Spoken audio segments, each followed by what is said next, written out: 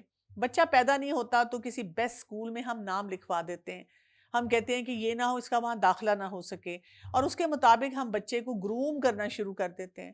ہر انسان جو بننا چاہتا ہے اس کے مطابق اپنے لیے کوئی نہ کوئی فیصلے کرتا ہے. لوگ زمینیں کتنی پہلے خرید لیتے ہیں، اور پھر بچوں کے لیے، اولادوں کے لیے، اور پھر اس میں گھر بنانا شروع کر دیتے ہیں.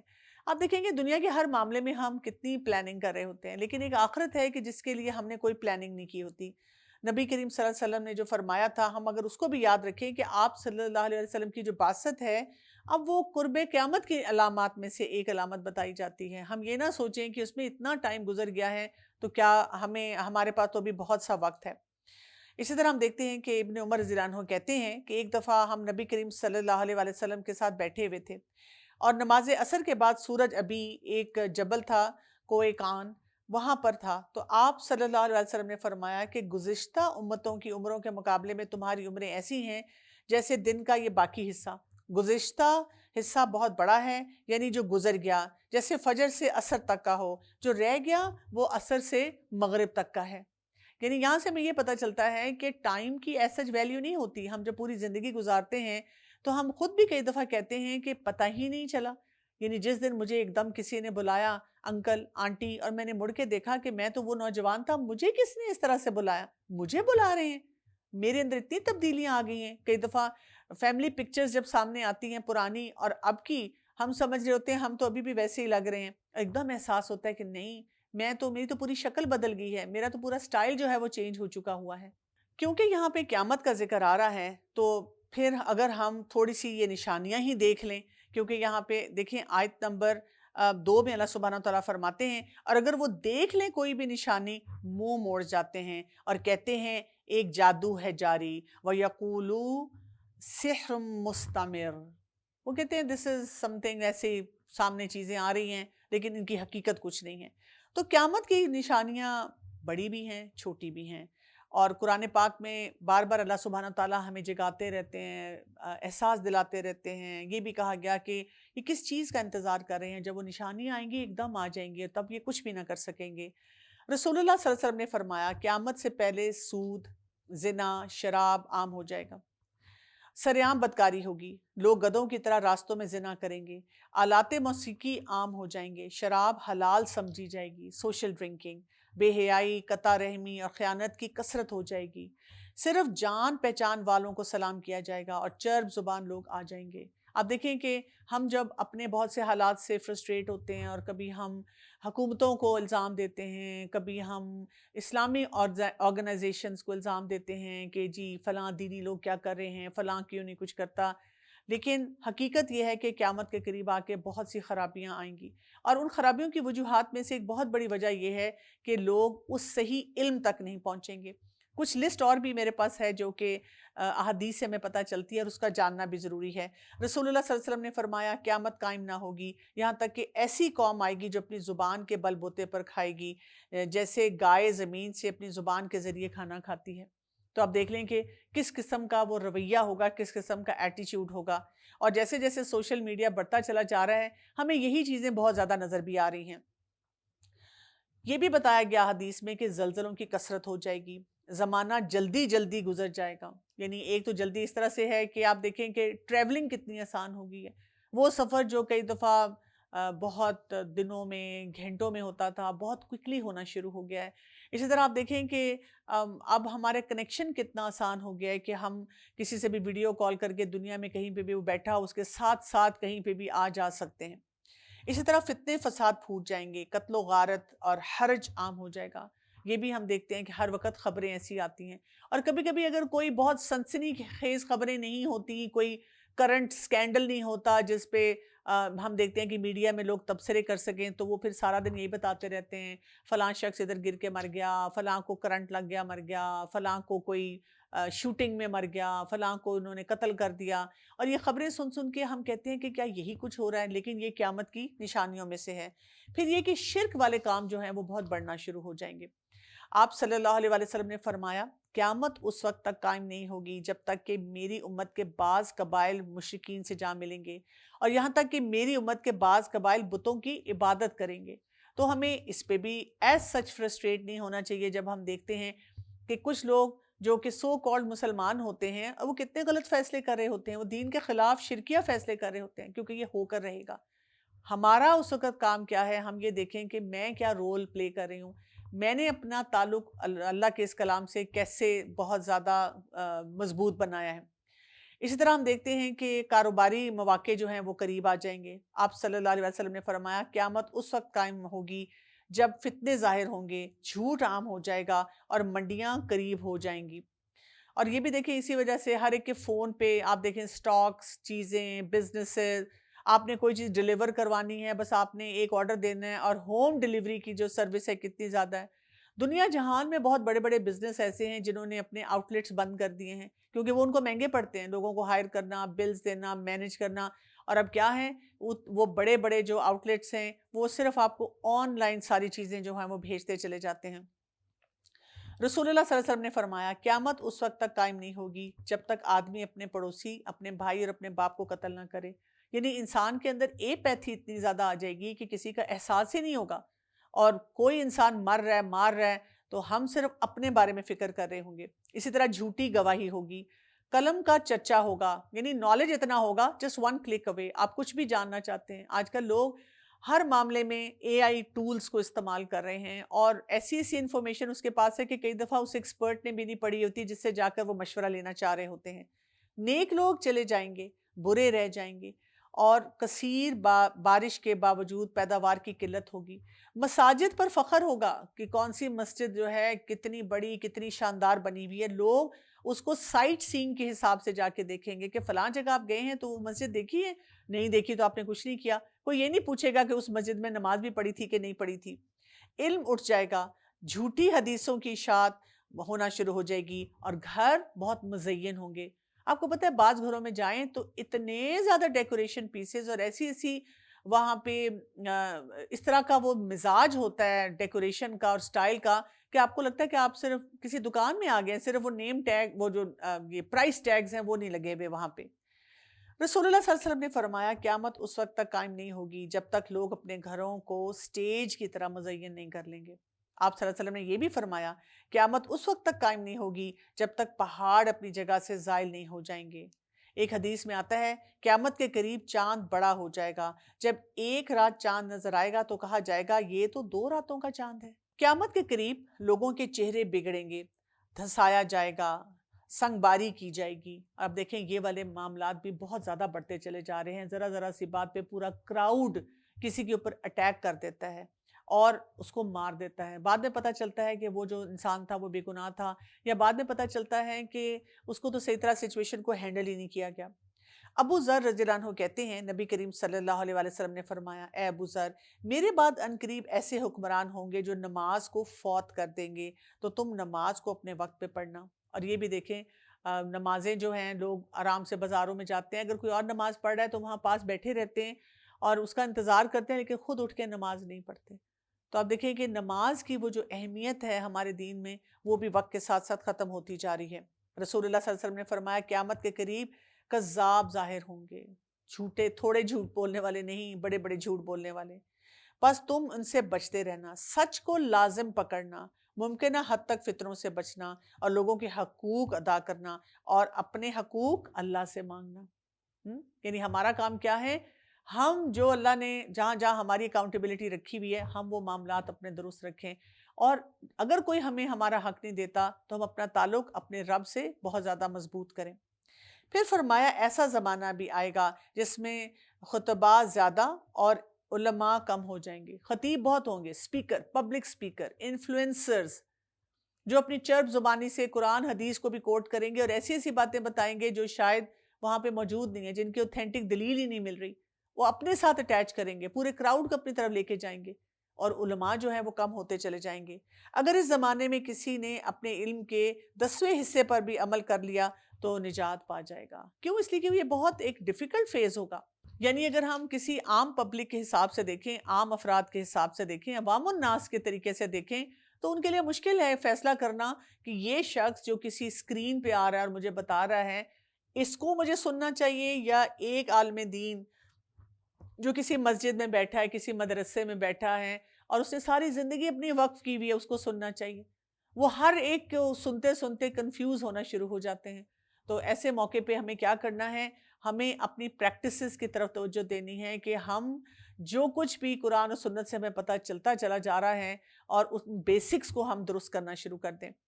رسول اللہ صلی اللہ علیہ وسلم نے فرمایا تم پر ایسے امراء ضرور آئیں گے جو شریر لوگوں کو اپنے قریب کریں گے، نمازوں کو اپنے اوقات سے مؤخر کر دیں گے۔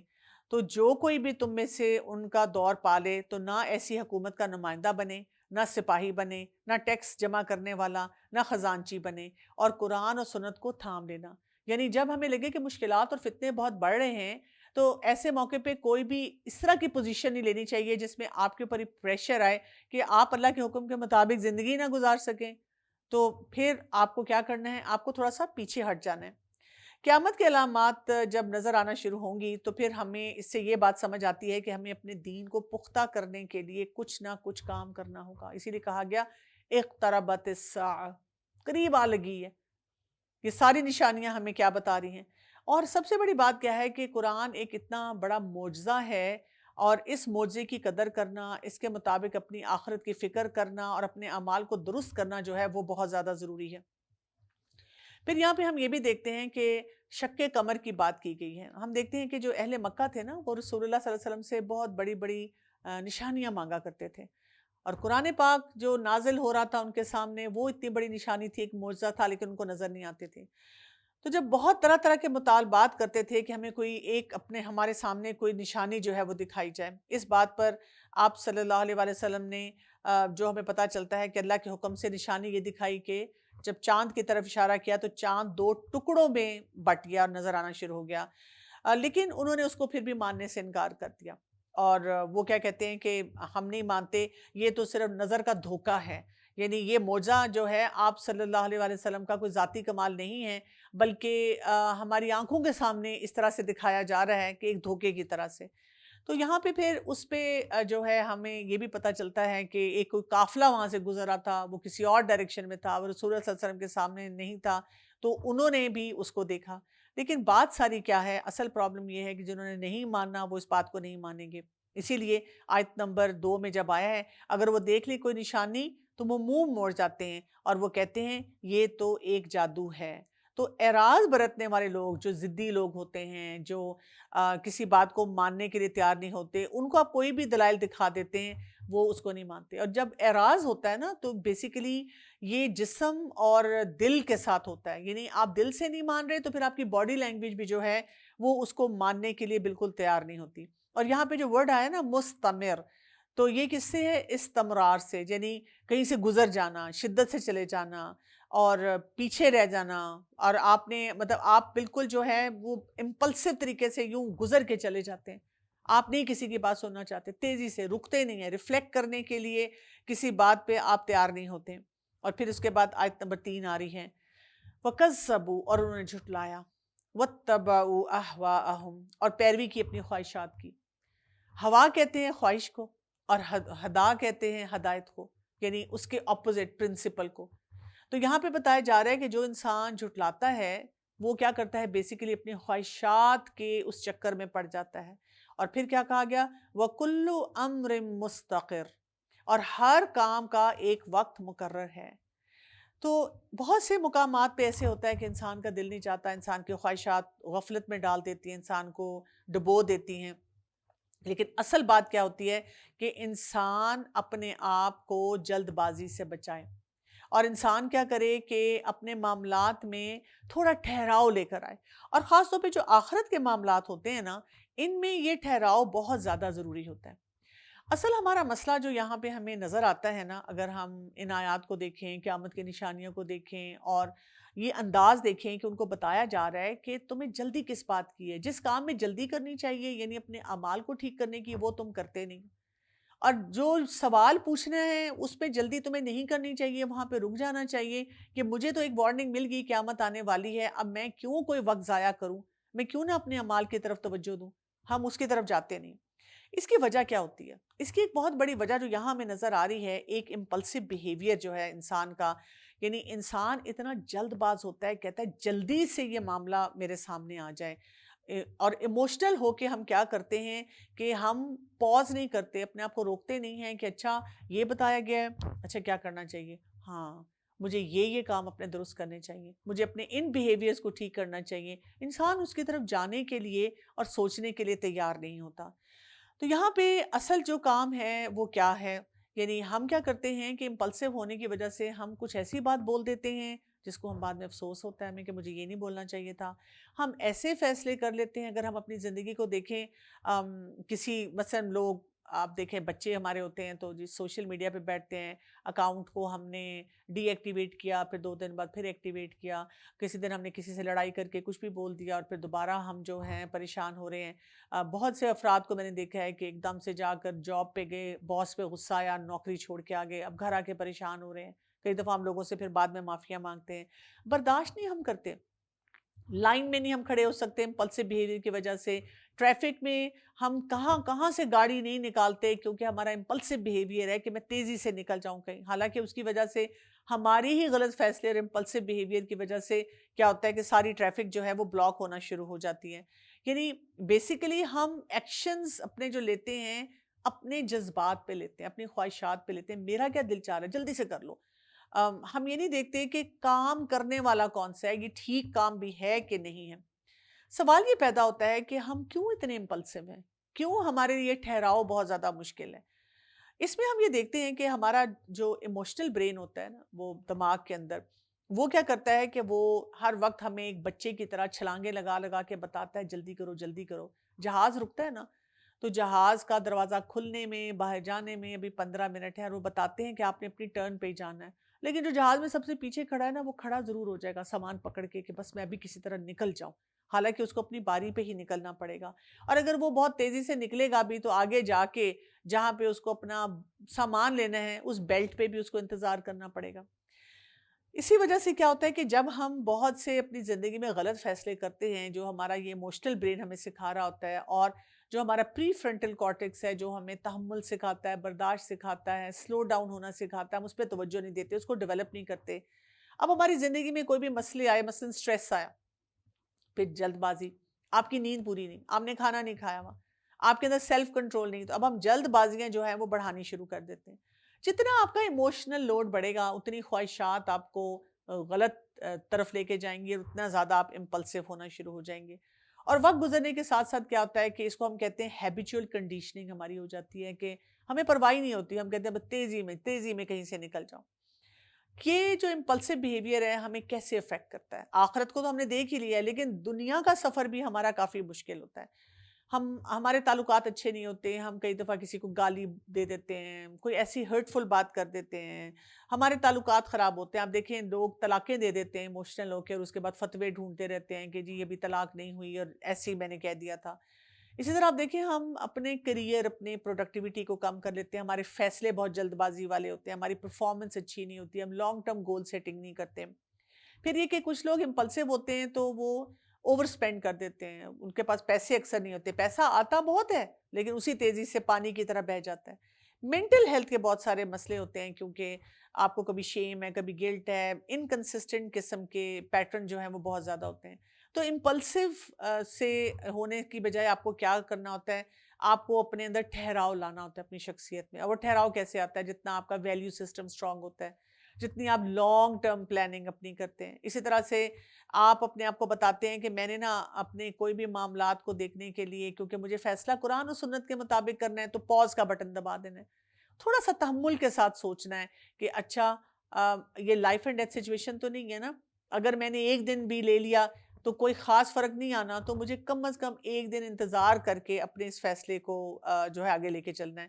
اور اپنے آپ سے بار بار پوچھنا ہے کہ اگر میں نے یہ والا فیصلہ کیا تو 2 دن بعد، 4 دن بعد، ہفتے بعد، مہینے بعد، سال بعد اس کے کیا اثرات آ سکتے ہیں. جب آپ اپنے دماغ سے یہ سوال پوچھتے ہیں تو آپ کا دماغ آپ کو بتانا شروع کر دیتا ہے کہ اس سے بہت خرابی ہوگی، اسی لیے ابھی تھوڑا سا رک جاؤ. پھر یہ کہ اپنے آپ کو ڈے ٹو ڈے ہیلدی بنانا ہوتا ہے، اپنی شخصیت میں تھوڑا سا ایموشنل ریگولیشن لے کر آنی ہوتی ہے، اور یہ یاد رکھیں یہ جو جلد بازی اور تیزی ہوتی ہے نا، یہ شیطان کی طرف سے ہمارے اندر آ رہی ہوتی ہے، اور اس کو ٹھیک کرنا ہمارے لیے بہت ضروری ہے۔ تو اگر ہم چھوٹے چھوٹے معاملات میں اپنے آپ کو ٹھہراؤ کی طرف لے جائیں اور تیزیاں نہ دکھائیں، لائن میں کھڑا ہونا، اپنے فون کا کس طرح استعمال کرنا، اگر کسی پہ غصہ ہے تو اپنے پہلے جذبات کو سیٹل کرنا پھر بات کرنا، تو یہ جو آخرت کے معاملات میں بھی ہماری غلط تیزیاں ہیں کہ ہم سوال تو بہت اٹھاتے ہیں دین پہ لیکن عمل کی طرف نہیں آتے، ہم اس کو بھی ٹھیک کر پائیں گے انشاءاللہ۔ اس سے آگے کل کریں گے، اور آج انہی آیات پہ غور و فکر کیجیے گا۔ آپ سے اجازت چاہتی ہوں۔ السلام علیکم ورحمۃ اللہ وبرکاتہ۔